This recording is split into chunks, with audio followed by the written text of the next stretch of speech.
Hello दोस्तों, आज मेरा ट्रेडिंग जर्नी का 28 है और आज मैंने मार्केट में ओवर ट्रेडिंग के बारे में जाना है कि कैसे एक बिगिनर ओवर ट्रेडिंग करके अपना कैपिटल को वाइप आउट कर लेता है। दोस्तों आज मैंने इसके बारे में डिटेल से जाना है और आज मैं आपको इसके विषय में पूरी डिटेल से ही बताऊंगा दोस्तों, जो भी मैंने इसके विषय में जाना होगा। अगर आप भी एक बिगिनर है, अगर आपको भी ट्रेडिंग के बारे में कुछ भी नहीं पता तो आप मेरे चैनल पर जाकर डे 1 से लेकर 27 तक की वीडियो देख सकते हैं। इसमें आपको ये पता चलेगा कि ट्रेडिंग क्या होती है और फर्स्ट स्टेप रोड मैप क्या होता है ट्रेडिंग का, आपको पूरा डिटेल में पता चल जाएगा दोस्तों। क्योंकि एज अ बिगनर होने के नाते जो भी मैं अपनी डेली ट्रेडिंग जर्नी में सीखता गया वो इस चैनल पर अपलोड करता गया। दोस्तों आपको जाके डे 1 से लेकर 27 तक की वीडियो देख लीजिए जाके, आपके लिए बहुत ही बेनिफिट साबित होगी। दोस्तों अब मैं आपको बताता हूँ कि कैसे ओवर ट्रेडिंग करके एक बिगनर अपने अकाउंट को वाइप आउट कर लेता है और अपनी ओवर ट्रेडिंग को वो कैसे कंट्रोल करे जिससे उसका अकाउंट अब वाइप आउट ना होकर ग्रो कर सके, स्मॉल अकाउंट। दोस्तों आज मैं आपको इसके विषय में पूरी डिटेल से बताऊंगा। अगर आप इस चैनल पर नए हैं तो चैनल को जरूर सब्सक्राइब करें और इस वीडियो को लाइक करें। दोस्तों अब मैं आपको बताता हूँ कैसे ओवर ट्रेडिंग को कम करें। ओवर ट्रेडिंग दोस्तों, ट्रेडिंग में एक वो पार्ट होता है इमोशंस के अंदर एक वो पार्ट होता है ओवर ट्रेडिंग, जो अकाउंट को सबसे ज़्यादा वाइप आउट करने के लिए इसी का योगदान होता है।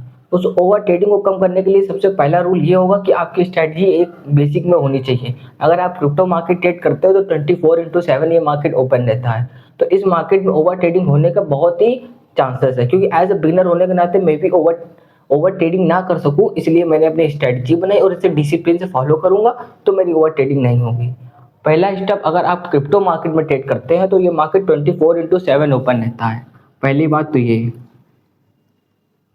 तो दोस्तों इस मार्केट में ट्रेड करना बहुत ही मुश्किल हो सकता है।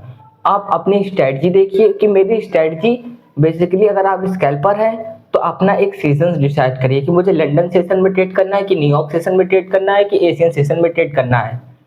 तो आप अपना एक सेशन डिसाइड कर ले कि मुझे न्यूयॉर्क सेशन में अगर बैठना है तो न्यूयॉर्क सेशन में स्कैल्पिंग करनी है तो 5 ट्रेड करनी है। 5 ट्रेड के अगर 6 ट्रेड हो गए तो मैं ट्रेड नहीं करूंगा। अगर आपको इंट्राडे करनी है तो मुझे 2 ट्रेड करना है दिन भर में, पूरे सुबह से लेकर शाम तक में, और 2 ट्रेड में मेरी जितनी प्रॉफिट हो चाहे दोनों लॉस हो, हमें उससे नहीं मतलब है। अगर आप एक स्विंग ट्रेडर हो तो आप 30 मिनट या 1 घंटे के चार्ट में जाएंगे, उसमें आप 2 दिन में 1 ट्रेड ले सकते हैं, 3 दिन में 1 ट्रेड ले सकते हैं अगर आप स्विंग ट्रेडिंग करते हैं तो, क्योंकि उसमें आपको अकाउंट कैपिटल थोड़ा ज़्यादा लगाना पड़ता है।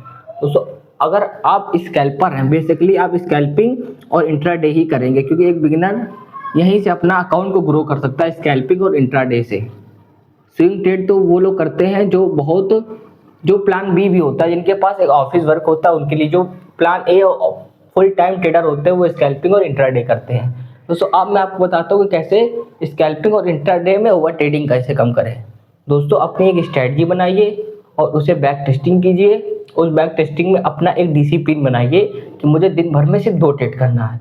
अगर आपकी दिन भर में 2 ट्रेड हो गई है तो तीसरी ट्रेड नहीं रखनी है, अपना लैपटॉप या फ़ोन को बंद करके अब दूसरे काम पर फोकस करना है, ट्रेडिंग को छूना नहीं है। अगर आप जितना समय ट्रेडिंग को दोगे, मतलब जितने टाइम स्क्रीन पर बैठोगे उतनी ही आपकी ओवर ट्रेडिंग होगी। अगर ओवर ट्रेडिंग करना शुरू हो गई एक बार तो ये अकाउंट को इतनी जल्दी वाइप आउट करता है ना कि जितना रिवर्स ट्रेडिंग भी वाइप आउट नहीं कर सकता उतना ओवर ट्रेडिंग वाइप आउट कर देता है अकाउंट को।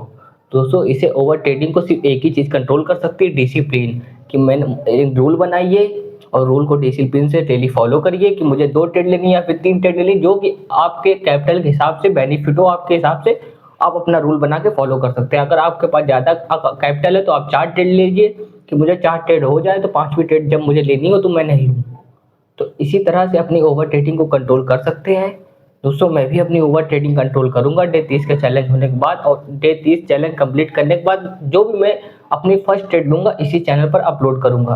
दोस्तों प्लीज़ इस चैनल को सब्सक्राइब करें और मेरी जर्नी में जुड़ जाइए। दोस्तों मिलते हैं डे 13 में एक नई नॉलेज के साथ, जब तक के लिए बने रहिए।